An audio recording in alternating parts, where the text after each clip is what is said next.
Do I have a story for you? You're going to be encouraged by what I've discovered. These stories are sent to help you discover some of the avenues that lead to empowerment and hope. They're gathered from people I know or people I've interviewed.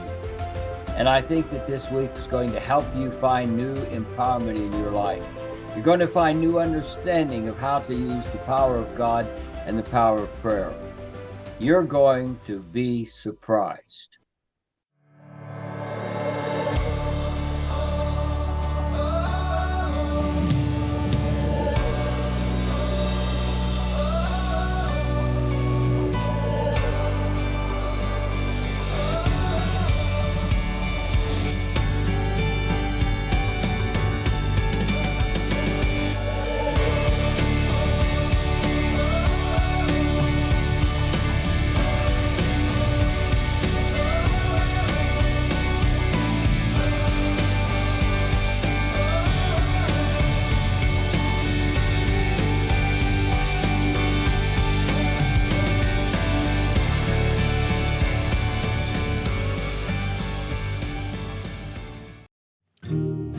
Dana Taylor was a very devout person and a good personal friend. She and her husband and I had known each other for a long time. She was in a group that I was leading, discovering and experimenting with the power of prayer. But Dana had a problem. Behind her ear was a growth, a tumor, and it seemed to be getting bigger. She went to a specialist. The specialist said yes, and it will continue to grow. It will not stop. The only answer is surgery. It's delicate, it's difficult, it will be painful, and it's not particularly predictable. Dana was distressed. But she had learned something in our group that has been very helpful to me as it was to her. We studied a concept that Francis McNutt sort of perfected. He recognized in the story of Jesus healing the blind man how the first time he prayed, the man saw trees. Jesus prayed a second time, and the trees turned into people. And he recognized that sometimes one application doesn't do the trick.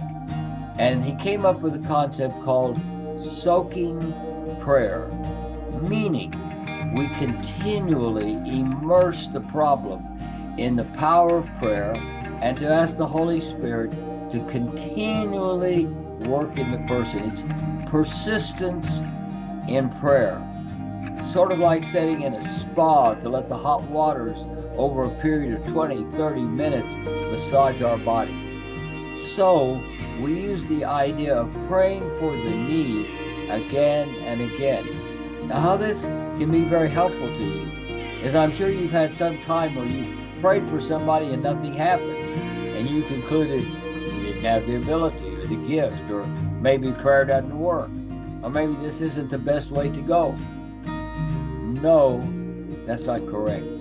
Many conditions need to be prayed for many times. And over that period of time, the power of the Holy Spirit, the power of the life that is imparted to us through Jesus Christ does its work. That's what Dana Taylor began to do. She went into a private room, sat there for 30 minutes with her hand on this need and prayed. First day, nothing seemed to happen. The second day, something was going on. The third day, she was sure something was going on. And she noticed that the tumor was actually going backwards. The tumor was decreasing. And Dana continued doing this day after day, 30 minutes of soaking prayer as that tumor gradually diminished. When she came back to our group, it was about the size of a pea, the size of a fingernail.